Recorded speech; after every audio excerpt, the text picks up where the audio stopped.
సరైన ప్రాపర్టీని ఎంచుకోవడంలో తికమక పడుతున్నారా? ఇక ఆ కన్ఫ్యూజన్ వద్దు. అపార్ట్మెంట్లు, విల్లాలు, ప్లాట్లు మీకు కావలసినవన్నీ ఒకే చోట. Suman TV biggest property expo October 18th, 19th HSCC Novotel Hyderabad. ఇప్పుడే ఫ్రీ ఎంట్రీ కోసం కాల్ చేయండి. విశాఖ స్టీల్ ప్లాంట్ని కాపాడుకునేందుకు ఆంధ్రప్రదేశ్ ప్రభుత్వం కంకణం కట్టుకుంది. కేంద్ర ప్రభుత్వ సహకారంతో ఆర్థికంగా చేయూతను అందించడంతో పాటు రాష్ట్ర ప్రభుత్వానికి చెల్లించాల్సినటువంటి అనేక బకాయిలని ప్రిఫరెన్షియల్ షేర్స్గా మలచడం ద్వారా విశాఖ స్టీల్ ప్లాంట్కి కొంత వెసులుబాటు ఇవ్వాలని రాష్ట్ర ప్రభుత్వం నిర్ణయించింది. దీనికి సంబంధించినటువంటి జీవోను కూడా రిలీజ్ చేసింది. అలానే విశాఖ స్టీల్ ప్లాంట్ని కాపాడేందుకు తీసుకుంటున్నటువంటి చర్యలను కూడా ఇందులో వివరించేటువంటి ప్రయత్నం చేసింది ఏపీ సర్కార్. ఇది జీవో ఇండస్ట్రీ డిపార్ట్మెంట్ రిలీజ్ చేసింది. ఈ జీవో సారాంశం ఒకసారి చూసే కనుక support to state government in all fronts, దీన్ని డౌన్లోడ్ చేసాం. మనం డౌన్లోడ్ చేసి ఒరిజినల్ జీవో చూస్తే ఇది support of state government on all fronts towards revival of RINL Visakhapatnam, Rashtriya Ispat Nigam limited, Visakhapatnam steel plant పేరు అది. Giving consent on the proposal of ministry of steel, government of India for conversion of past arrears and upcoming dues of power charges of RINL Vizag to Andhra Pradesh eastern power distribution company limited Visakhapatnam over next 2 years. Already ఒక ఏడాది బకాయిలు ఉన్నాయి. రాబోయేటువంటి 2 ఏళ్లకు సంబంధించినటువంటి power consumption charges అన్నీ కూడా estimation వేసి మొత్తంగా కలిపి 2,400 కోట్ల రూపాయలు అంచనా వేశారు. ఇంక్లూడింగ్ 753 కోట్ల రూపాయలు as charge due into 7% non cumulative redeemable preferential share capital కింద దాన్ని కన్వర్ట్ చేశారనమాట. ఆఫ్టర్ 10 years, అంటే 10 ఏళ్ల తర్వాత. అప్పుడు 10 ఏళ్ల పాటు ఈ షేర్స్ ఎవరికి ఇవ్వడానికి అవకాశం ఉండదు.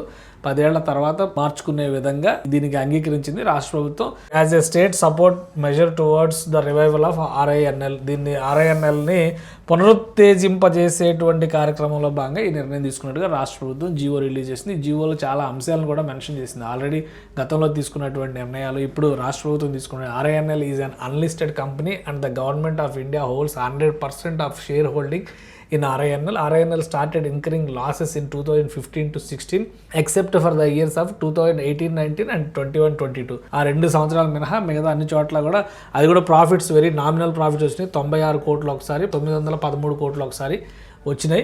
కాబట్టి ఇప్పుడున్న పరిస్థితుల్లో ఈ నష్టాల నివారణలో భాగంగా తీసుకోవాల్సినటువంటి చర్యలు, వాటి గురించి వివరిస్తూ రాష్ట్ర ప్రభుత్వం చెప్పినటువంటి మరొక ముఖ్యమైనటువంటి విషయం ఏంటంటే deployment of state level security to RNL, అంటే APSP స్పెషల్ బెటాలియన్ ఫోర్స్కి సంబంధించినటువంటి సిబ్బందిని ఉచితంగా ఫ్రీ ఆఫ్ కాస్ట్ బేసిస్ రాష్ట్ర ప్రభుత్వం ఇక్కడ డిప్లాయ్ చేసింది. అంటే మామూలుగా అయితే సెంట్రల్ ఇండస్ట్రియల్ ఫోర్స్ ఉండాల్సింది, అక్కడ CIFL ఉండాల్సింది. దాని బదులు స్టేట్ ఫోర్స్కి సంబంధించిన వాళ్ళని ఫ్రీ ఆఫ్ కాస్ట్ ఇందులో పెట్టింది. అలానే preferential purchase of steel from RINL for all government projects. ఇది ఏపీ గవర్నమెంట్ చేసేటువంటి నిర్మాణ ప్రాజెక్టులన్నిటికీ కూడా RINL స్టీల్ని కొనేటువంటి విషయంలో ప్రాధాన్యం ఇస్తామని చెప్పింది. Waiver of RINL power and water bill కూడా 3 ఏళ్ల పాటు మినహాయింపులు ఇవ్వబోతోంది రాష్ట్ర ప్రభుత్వం. సో ఈ చర్యలు తీసుకోవడం ద్వారా రాష్ట్ర ప్రభుత్వం RINLని రివైవ్ చేసే దిశగా అడుగులు వేస్తోంది అని ఒక భరోసా నింపేటువంటి కార్యక్రమం చేసింది. అలానే ఇందులో ఈ జీవోలో మరికొన్ని అంశాలను కూడా చాలా క్లియర్గా ఎక్స్ప్లెయిన్ చేసింది. రాష్ట్ర ప్రభుత్వం ఎప్పుడెప్పుడు ఎంతెంత డబ్బులు రిలీజ్ చేశారు, వాటికి సంబంధించినటువంటి డేటా,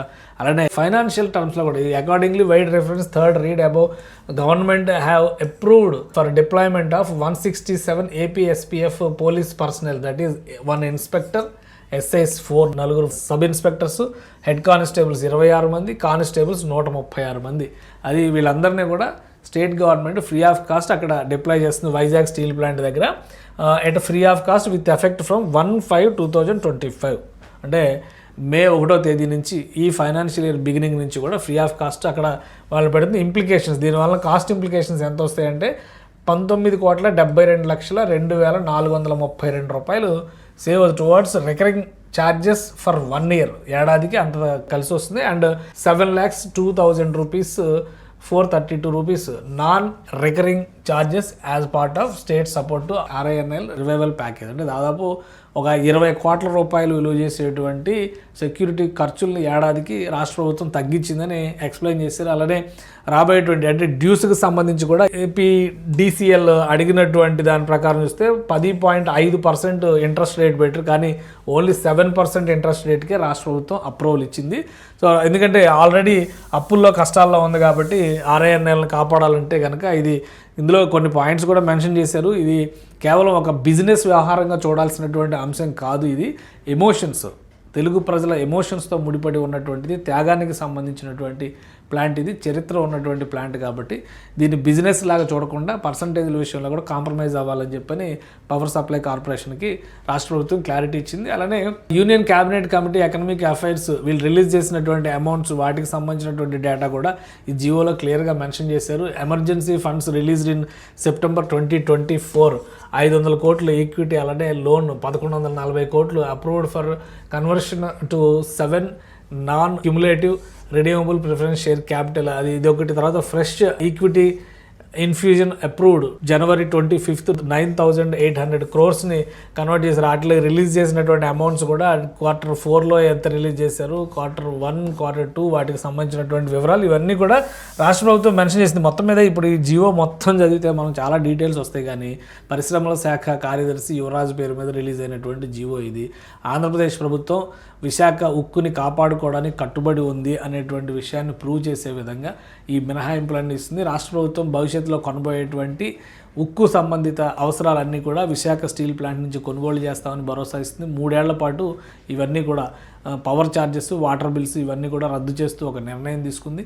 అలానే వాటిని 10 years cumulative redeemable preferential shares కింద కన్వర్ట్ చేయడానికి కూడా రాష్ట్ర ప్రభుత్వం ఆమోదించి ఈ అంశాన్ని కేంద్ర ఉక్కు శాఖకి తెలియపరిచింది. కాబట్టి ఈ జియో వచ్చిన తర్వాత విశాఖ ఉక్కు పైన ఆర్థిక భారం చాలా వరకు తగ్గుతుంది. అంటే దాదాపుగా 2,500 కోట్ల రూపాయలు విలువైనటువంటి మినహాయింపులు రాష్ట్ర ప్రభుత్వం ఇచ్చినట్టుగానే భావించాల్సి ఉంటుంది. విశాఖ ఉక్కు పరిశ్రమను కాపాడుకోవడానికి ఉక్కు సంకల్పంతో ఉన్నట్టుగా రాష్ట్ర ప్రభుత్వం చెప్పింది. కాబట్టి కేంద్ర ప్రభుత్వం కూడా విశాఖ స్టీల్కి మరింత ఉపశమనం ఇచ్చేటువంటి చర్యలు తీసుకుంటుందని చెప్పి ఆశిద్దాం.